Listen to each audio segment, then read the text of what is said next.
22वां बिहार राज्य अधिवेशन का ये दूसरा सत्र चल रहा है। दूसरे सत्र का जो विषय रखा गया है, जिस पर हम लोग चर्चा कर रहे हैं, इसमें दो विषय हैं। पहला विषय है चुनाव में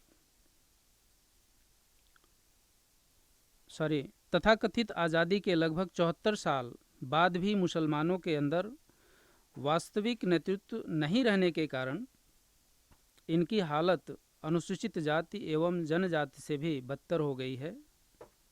सच्चर समिति का रिपोर्ट, एक चर्चा।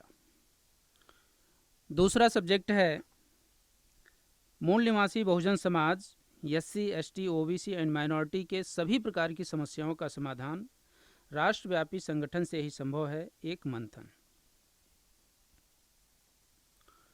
साथियों, सबसे पहले हम सच्चर कमेटी के ऊपर चर्चा करना चाहेंगे। साथियों, सच्चर कमेटी का निर्माण मार्च 2005 में कांग्रेस की सरकार ने की थी। इस कमेटी के चेयरमैन राजेंद्र सच्चर थे, जो दिल्ली हाई कोर्ट के रिटायर्ड मुख्य न्यायाधीश थे। इनके अलावा 6 सदस्य और थे, जिनका नाम इस प्रकार है: सैयद हामिद, एम.ए. बासित, अख्तर मजीद, अबू सालेह शरीफ, टी.के. उमेन और राकेश बसंत। अध्यक्ष सहित कुल 7 सदस्य थे इस कमेटी में, और इस कमेटी में कोई भी महिला सदस्य नहीं थी।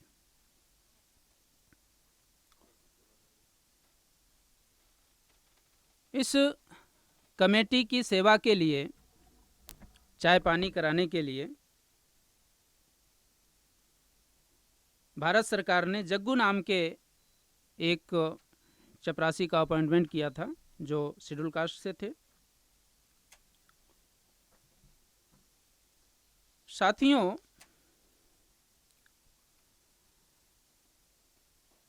कांग्रेस सरकार ने 2005 में सच्चर कमीशन का जब गठन किया, तो पूरे देश भर में यह प्रचार किया गया कि कांग्रेस पार्टी, कांग्रेस सरकार मुसलमानों के प्रति कितनी उदार है, मुसलमानों का कितना विकास करना चाहती है। इस बात का बड़ा मीडिया के माध्यम से प्रचार प्रसार किया गया। उस समय मनमोहन सिंह प्रधानमंत्री थे। साथियों, इस कमीशन ने अपना रिपोर्ट 30 नवंबर 2006 को भारत सरकार को प्रस्तुत किया, और 403 पेज का ये कुल रिपोर्ट था। सच्चर कमेटी का जो उद्देश्य था, किस उद्देश्य के लिए सच्चर कमेटी काम करेगी, वो उद्देश्य ये था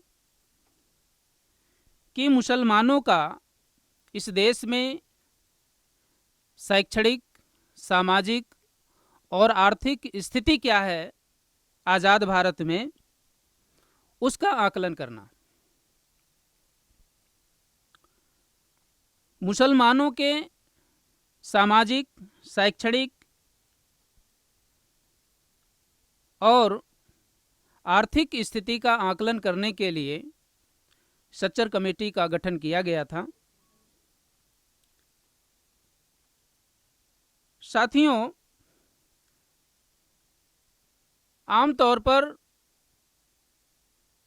इस विषय के माध्यम से सच्चर कमेटी का नाम सुनते ही लोगों के जहन में ये बात आती है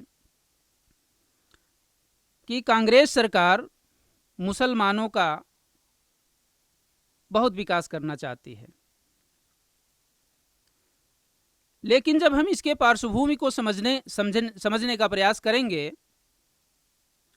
इसके बैकग्राउंड को समझने का प्रयास करेंगे, तो ये बात हमें समझ में आएगी कि वास्तव में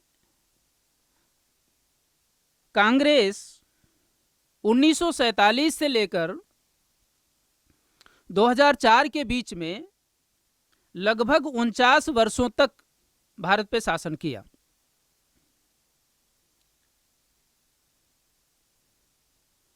सत्तावन 58 वर्षों की आज़ादी में 2004 तक 57-58 वर्षों के आज़ादी में लगभग 49-50 साल तक कांग्रेस ने शासन किया।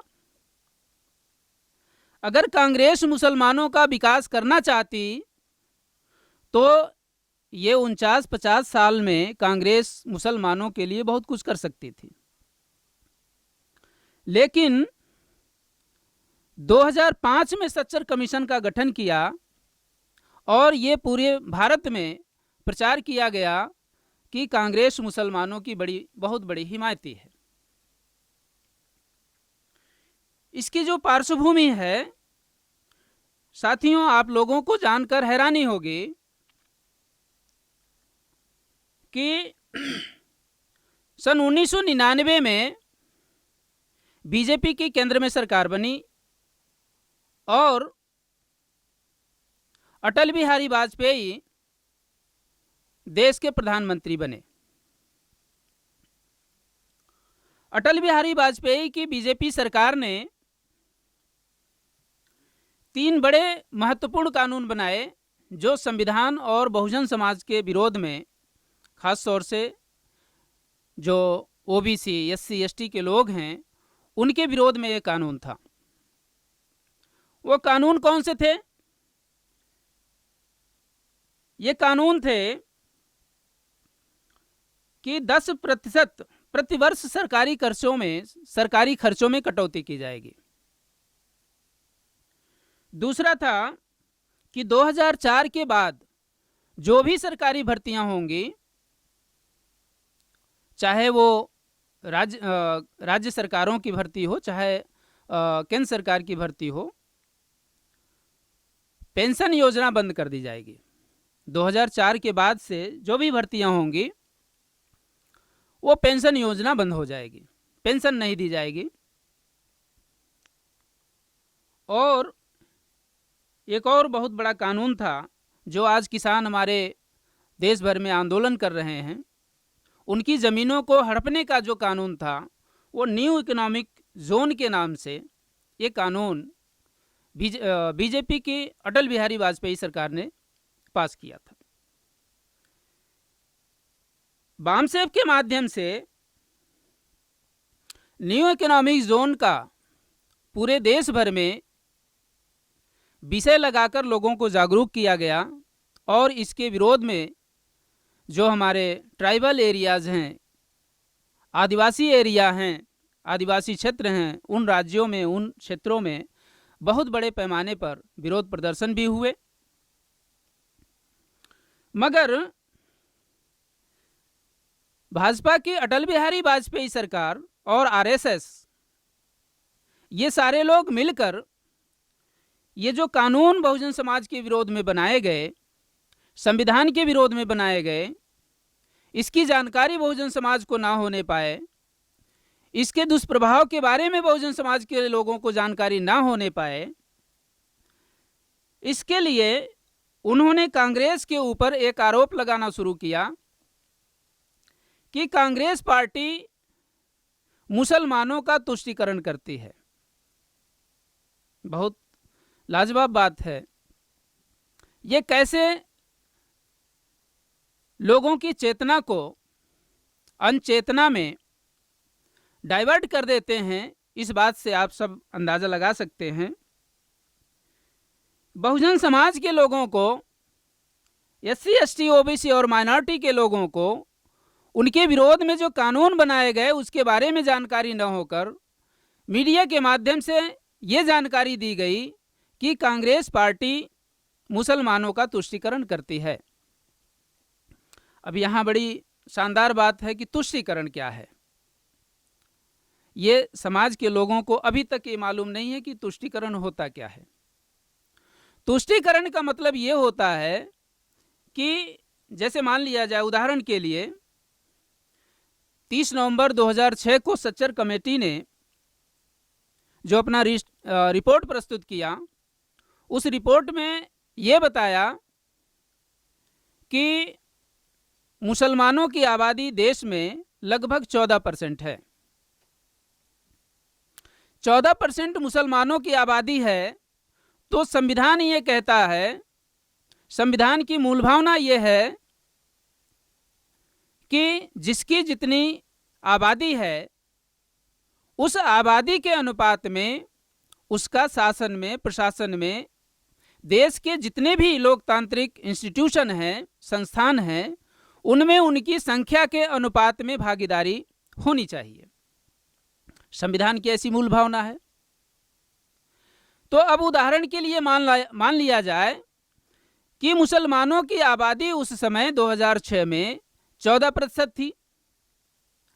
अब मुसलमानों की जो भागीदारी है शासन प्रशासन में या देश के सभी लोकतांत्रिक संस्थानों में, तो 14% उनको दिया जा रहा है।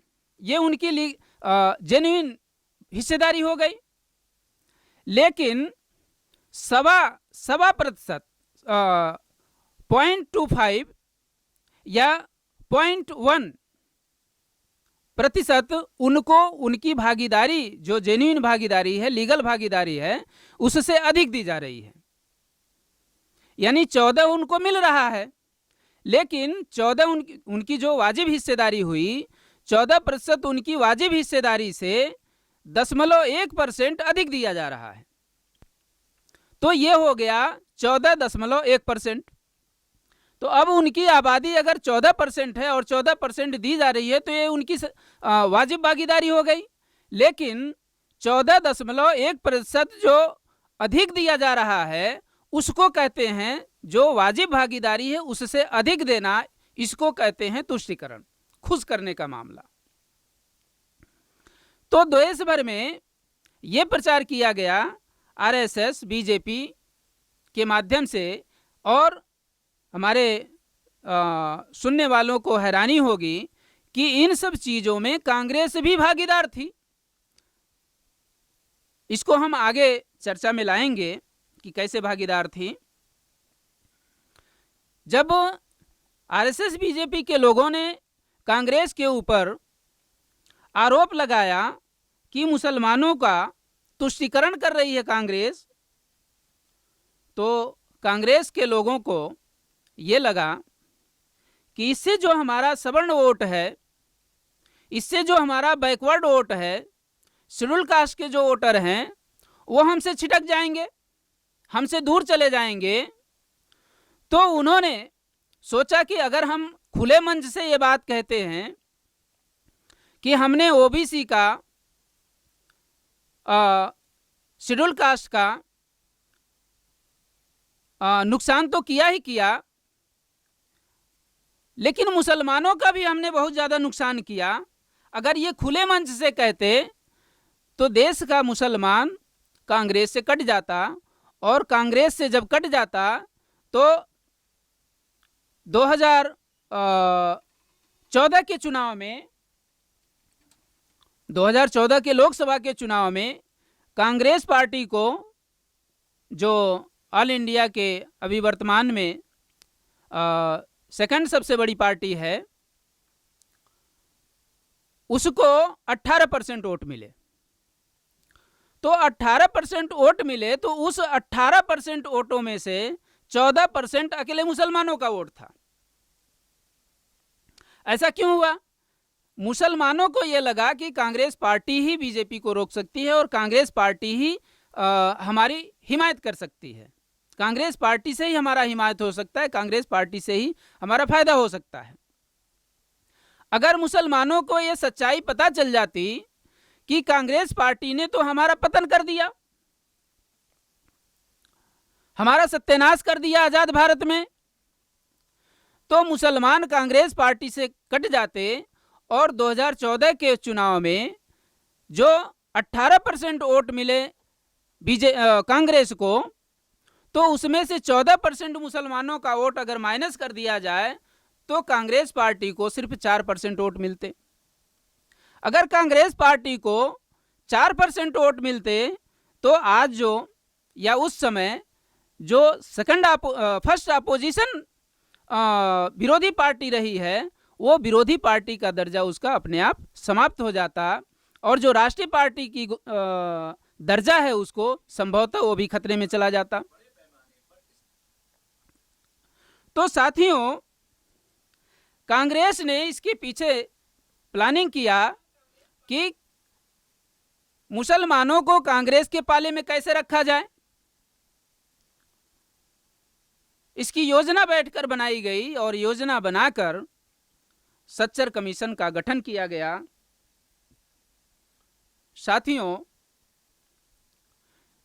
सच्चर कमीशन का जब गठन किया गया तो सच्चर कमीशन का जो राष्ट्रीय अध्यक्ष बनाया गया राजेंद्र सच्चर, वो किसी भी प्रांत में, किसी देश के किसी जिले में, किसी मंडल में वो सर्वे करने नहीं गए, या उसके कोई सदस्य किसी राज्य के किसी जिले में, किसी मंडल में सर्वे करने नहीं गए, मुसलमानों की बस्तियों में कोई सर्वे करने नहीं गए, बल्कि उन्होंने दिल्ली में बैठे बैठे राज्यों से कहा और राज्यों के माध्यम से उन्होंने आंकड़े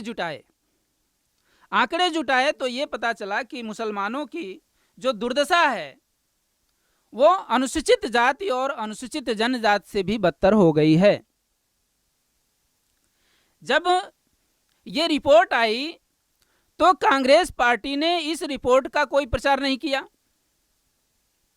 बल्कि मीडिया में ये जब खबर आई, ये खबर बहुत ज़्यादा बार भी मीडिया में नहीं आई, 1 से 2 बार खबर आई।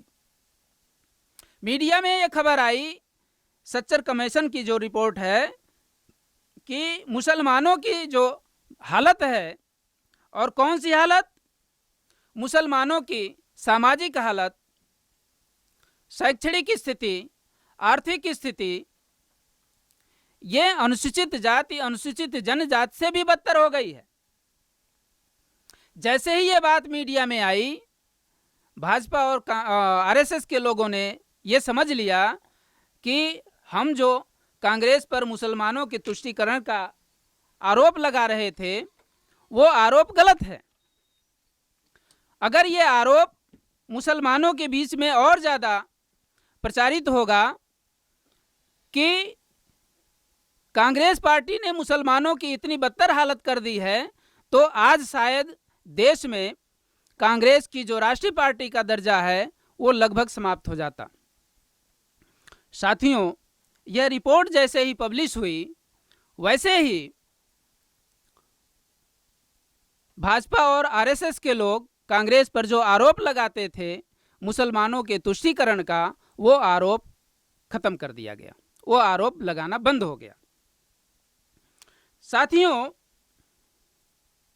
इस तरह से कांग्रेस और बीजेपी दोनों अपने मकसद में कामयाब हुए। 1999 से 2004 के बीच में अटल बिहारी वाजपेयी ने संविधान और बहुजन समाज के विरोध में जो कानून बनाए, उस कानून को मुसलमानों का तुष्टीकरण का मुद्दा उठा करके इस बात को दबा दिया, और कांग्रेस ने मुसलमानों का जो सत्यानाश किया उसको भी सामने ला दिया। मगर ये बात मुसलमानों को आज तक पता नहीं चल पाई कि जिस कांग्रेस को हम अपना रहनुमा समझते आए हैं, उस कांग्रेस पार्टी ने हमारा किस तरह से सत्यानाश किया। साथियों,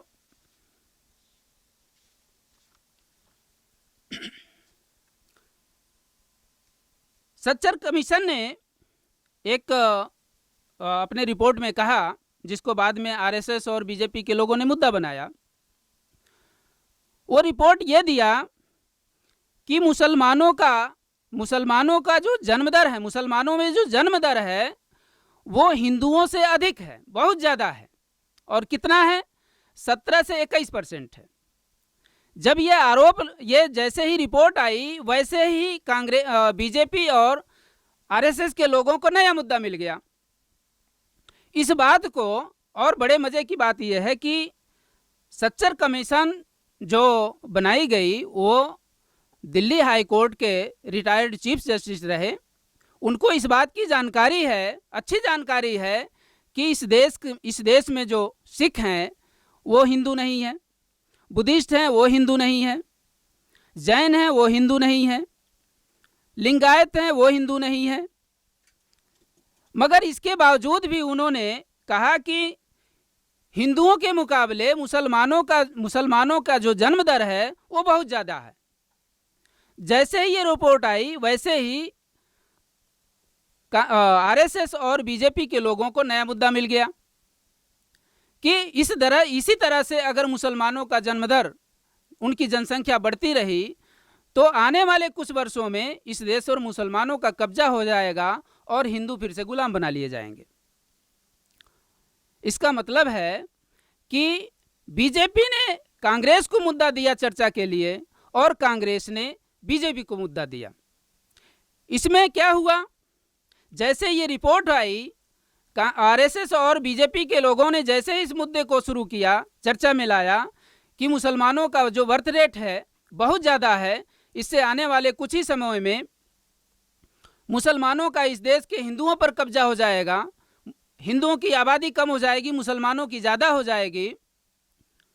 इसका नतीजा ये हुआ कि जो ओबीसी के लोग हिंदू नहीं हैं, जो शेड्यूल कास्ट के लोग हिंदू नहीं हैं, शेड्यूल ट्राइब के लोग हिंदू नहीं हैं, माइनॉरिटीज़ के लोग हिंदू नहीं हैं, कई सारे माइनॉरिटीज़ जो हैं मुस्लिम के अलावा, उन्होंने अपने आप को हिंदू मान लिया और हिंदू मानकर कांग्रेस बीजेपी के पाले में अपना मत प्रदर्शन कर दिया। तो इस तरह से कांग्रेस ने जो मुसलमानों के इतर जो कम्युनिटीज़ हैं बहुजन समाज की, उनको बीजेपी के पाले में ढकेलने का बेहतर प्रयास किया। साथियों, सच्चर कमीशन ने जो रिपोर्ट दी, राजनीतिक, आर्थिक और सामाजिक धारा में मुसलमानों की जो भागीदारी है वो अनुसूचित जाति, अनुसूचित जनजाति से भी बदतर है। अब इसको हम लोग थोड़ा सा इसके बैकग्राउंड में अगर समझने का प्रयास करें तो इस देश में हमारा जो शेड्यूल कास्ट है, शेड्यूल ट्राइब है, खास तौर से ये अंग्रेजों के आने से पहले इनको किसी भी प्रकार का कोई अधिकार नहीं था। लेकिन अंग्रेजों के आने के बाद से 1835 में लॉर्ड मैकाले शिक्षा पद्धति घोषित की गई, लागू की गई, जिसके माध्यम से एससी एसटी के लोगों को पढ़ने का अवसर मिला। और 1848 से हमारे राष्ट्रपिता ज्योतिराव फूले ने जो आंदोलन चलाया और 1956 तक बाबा साहब ने इसको लीड किया, इन आंदोलनों की बदौलत जब संविधान लिखने का अवसर मिला, डॉक्टर बाबा साहब अम्बेडकर ने संविधान में वो सारे अधिकार दिए जो अधिकार हमसे छीन लिए गए थे। जो हमारे पास कोई अधिकार नहीं थे वो सारे अधिकार बाबा साहब ने संविधान के माध्यम से हमें दी। तो साथियों, आज़ाद भारत से संविधान लागू होने से पहले शेड्यूल कास्ट में कोई डॉक्टर नहीं था, शेड्यूल कास्ट में कोई आईएएस नहीं था, शेड्यूल कास्ट में कोई आईपीएस नहीं था, कोई पीसीएस नहीं था, कोई टीचर नहीं था, कोई प्रोफेसर नहीं था। जबकि अंग्रेज़ों के पीरियड में भी इस देश के ब्रिटिश भारत में मुसलमानों का जो प्रतिनिधित्व था उनके प्रशासन में वो लगभग 40% था। तो मुसलमान 40% प्रतिनिधित्व कर रहे थे अंग्रेजी प्रशासन में। लेकिन आज़ाद भारत में, कथित आज़ाद भारत में आज 74 साल पूरे हो गए, 75वां स्वतंत्रता दिवस मनाया गया है। इस 75वां स्वतंत्रता दिवस मनाने के तक मुसलमानों की जो आबादी है अभी लगभग 2005 में 2006 में 14% बताया गया, लेकिन मुसलमानों की आबादी अभी लगभग 17% तक पहुंच गया है। तो 17% मुसलमानों की आबादी, लेकिन प्रशासन में 1% से भी कम उनकी भागीदारी है। अगर कुछ मुस्लिम जैसे मुस्लिम राज्य हैं, उन राज्यों को अगर थोड़ा सा किनारे किया जाए तो बाकी जो राज्य हैं उन राज्यों में मुसलमानों की जो भागीदारी है वो शून्य के बराबर है। तो ये सच्चर कमीशन का ये जो रिपोर्ट है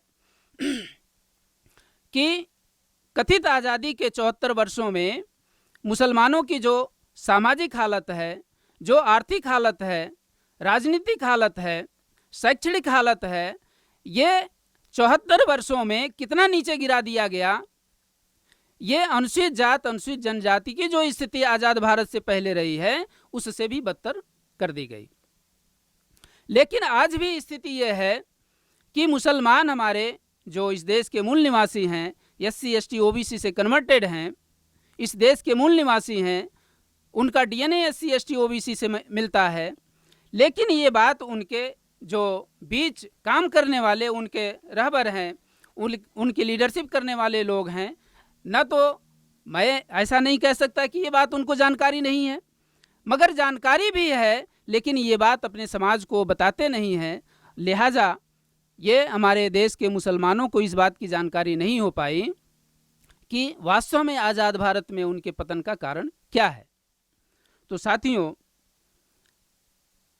अब इसमें बहुत महत्वपूर्ण बात यह है, जैसा कि सब्जेक्ट है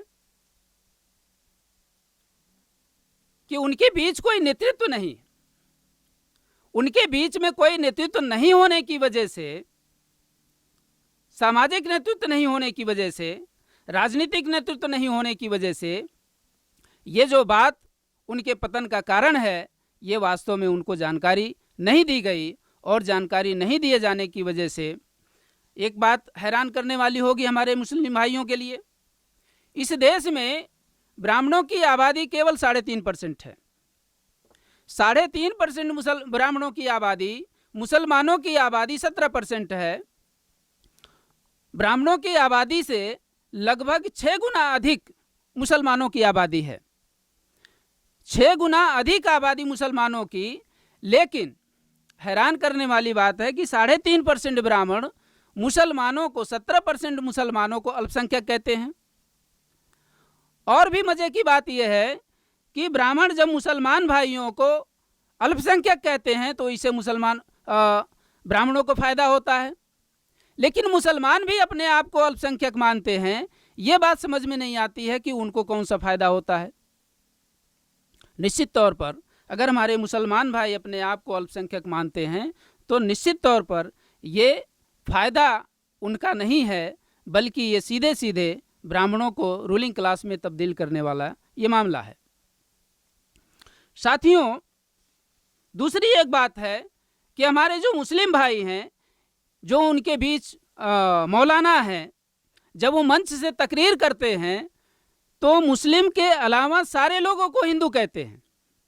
बड़ी हैरान करने वाली बात है। अगर सारे लोग हिंदू हैं तो फिर तो RSS 1925 से लेकर अभी तक लगातार मुस्लिम के अलावा सभी लोगों को हिंदू बनाने की कोशिश में लगी हुई है। आज उनके देश पर अगर कहा जाए तो 90% जो शासन का क्षेत्र है उस पर कब्जा है, लेकिन इसके बावजूद भी वो अभी तक समस्त लोगों को हिंदू घोषित करने में और हिंदू बनाने में कामयाब नहीं हो सके। लेकिन हमारे मुस्लिम भाई, खास तौर से उनके बीच में जो मौलाना बंधु हैं, वो मौलाना बंधु एक झटके में मुस्लिम के अलावा सारे लोगों को हिंदू घोषित कर देते हैं। तो इससे तो 3.5% मुसलमानों ब्राह्मणों की आबादी 3.5% से बढ़कर सीधे 83% हो जाती है, 85% हो जाती है। तो इससे तो मुसलमान भाई अपना ही खुद नुकसान कर रहे हैं। तो ये बात हमारे भाइयों को अच्छी तरह से समझना चाहिए। दूसरी एक बहुत महत्वपूर्ण बात है कि सच्चर कमीशन जो 2005 में बनाई गई, ये सच्चर कमीशन कांग्रेस पार्टी ने विकास करने के लिए मुसलमानों का नहीं बनाया, बल्कि इसके पीछे एक अंतर्राष्ट्रीय दबाव भी था। वो अंतर्राष्ट्रीय दबाव क्या था? सन 1992 में संयुक्त राष्ट्र संघ ने 18 दिसंबर सन 1992 में यह अधिकृत घोषणा किया कि दुनिया के किसी भी देश में जहां माइनॉरिटी रहते हैं, माइनॉरिटीज़ के लोग हैं, उनकी सुरक्षा की गारंटी वहां की सेंट्रल गवर्नमेंट को लेना होगा और इंश्योर करना होगा उनकी सुरक्षा को। इस बात के दबाव में आकर के कांग्रेस ने 2005 में सच्चर कमीशन का गठन किया था और उसमें एक बड़ा मुद्दा ये था कि बीजेपी के लोग जो उनके ऊपर तुष्टीकरण का आरोप लगाते थे, उस तुष्टीकरण के आरोप को खारिज कैसे किया जाए और जो सवर्ण वोट है, ओबीसी का वोट है, शेड्यूल कास्ट का वोट है, उसको अपने पक्ष में कैसे लाया जा सकता है, उसके लिए उन्होंने योजना बनाकर सच्चर कमीशन का गठन किया। तो साथियों, इस तरह से उन्होंने दोनों पार्टी के लोग, दोनों आरएसएस, बीजेपी और कांग्रेस के लोगों ने मिलकर बारी बारी से वो एक दूसरे को मुद्दा देते रहे और मुद्दा देते देते आज तक उसका नतीजा ये है कि हमारा समाज अभी तक उनके पाले से बाहर नहीं निकल सका है। वास्तविक जानकारी नहीं हो सकी है कि वास्तव में हमारे पतन का कारण क्या है। अगर हमारे मुस्लिम भाइयों को ये इस बात की जानकारी हो कि वास्तव में योजना बनाकर किस तरह से कांग्रेस ने उनका पतन किया है। साथियों, एक और बात मैं बताना चाहता हूं कि 2005 में एक किताब पब्लिश हुई थी, उमेश चट्टोपाध्याय की किताब है, आज़ाद भारत में दंगों का इतिहास। आज़ाद भारत में दंगों का इतिहास किताब नाम का जो पब्लिकेशन हुआ, उसमें उमेश चट्टोपाध्याय लिखते हैं कि आज़ाद भारत में कांग्रेस ने प्रशासन का उपयोग करके 65,000 दंगे करवाए थे और बाकायदा उन्होंने नाम के साथ उसमें पब्लिश किया हुआ है, पूरी रिपोर्ट उन्होंने पब्लिश किया है। तो ये जानकारी हमारे लोगों तक नहीं पहुंच सकी है। निश्चित तौर पर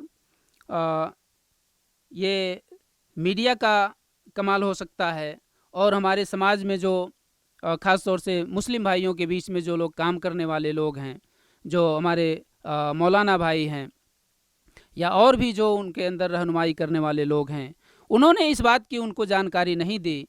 और वो हम कई हमारे मुस्लिम भाई हैं जो जिनसे अच्छे ताल्लुकात हैं, उनसे मिलने पर जब हम इस सामाजिक मुद्दे पर और राजनीतिक मुद्दे पर जब चर्चा करते हैं तो ये कहते हैं कि हमसे राजनीतिक मुद्दे पर चर्चा ना करें, हमसे धार्मिक मुद्दों पर जितना चाहें उतना चर्चा करें, हम चर्चा करने के लिए तैयार हैं।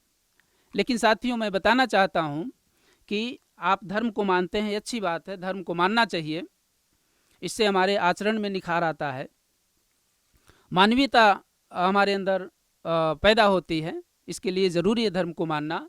लेकिन मैं ये कहना चाह रहा हूँ कि उसके साथ साथ आपको भौतिक चीज़ों की भी आवश्यकता है, भौतिक अधिकारों की भी ज़रूरत है, भौतिक संसाधनों की ज़रूरत है।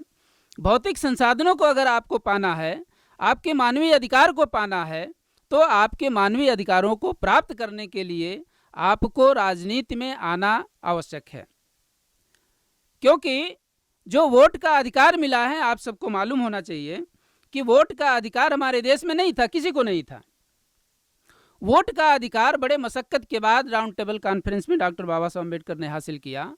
और डॉक्टर बाबा साहब अम्बेडकर ने जब वयस्क मताधिकार का अधिकार हासिल किया तो जिनको राष्ट्रपिता कहा जाता है, गांधी जी ने खड़े होकर के उस समय राउंड टेबल कॉन्फ्रेंस में विरोध किया था, वयस्क मताधिकार का विरोध किया था कि ये वयस्क मताधिकार हमारे देश में, भारत में जो राजे रजवाड़े हैं, संस्थानिक राजा हैं, उनको अधिकार बहाल किया जाए, वो तय करें उनके राज्य में किसको वोट देना है, किसको वोट नहीं देना है, कौन वोट दे सकता है, कौन वोट नहीं दे सकता है।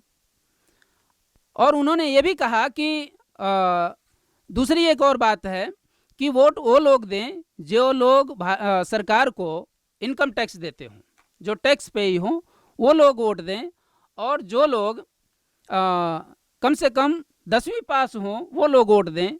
अगर आज भी हम मुस्लिम एरिया में जाएं, मुस्लिम बस्तियों में जाएं, अगर सर्वे करें कि उनके बीच में कितने लोग हाई स्कूल पास हैं, तो मैं समझता हूं कि जहां अगर 100 घर की आबादी उनकी होगी तो बमुश्किल 1-2 लोग उस बस्ती में मिलेंगे जो हाई स्कूल पास होंगे। अगर आज ये स्थिति है कि आज 100 घर की बस्तियों में बमुश्किल 1-2 लोग हाई स्कूल पास मिलेंगे, तो आप कल्पना कर सकते हैं कि 1932 में ये क्या स्थिति रही होगी।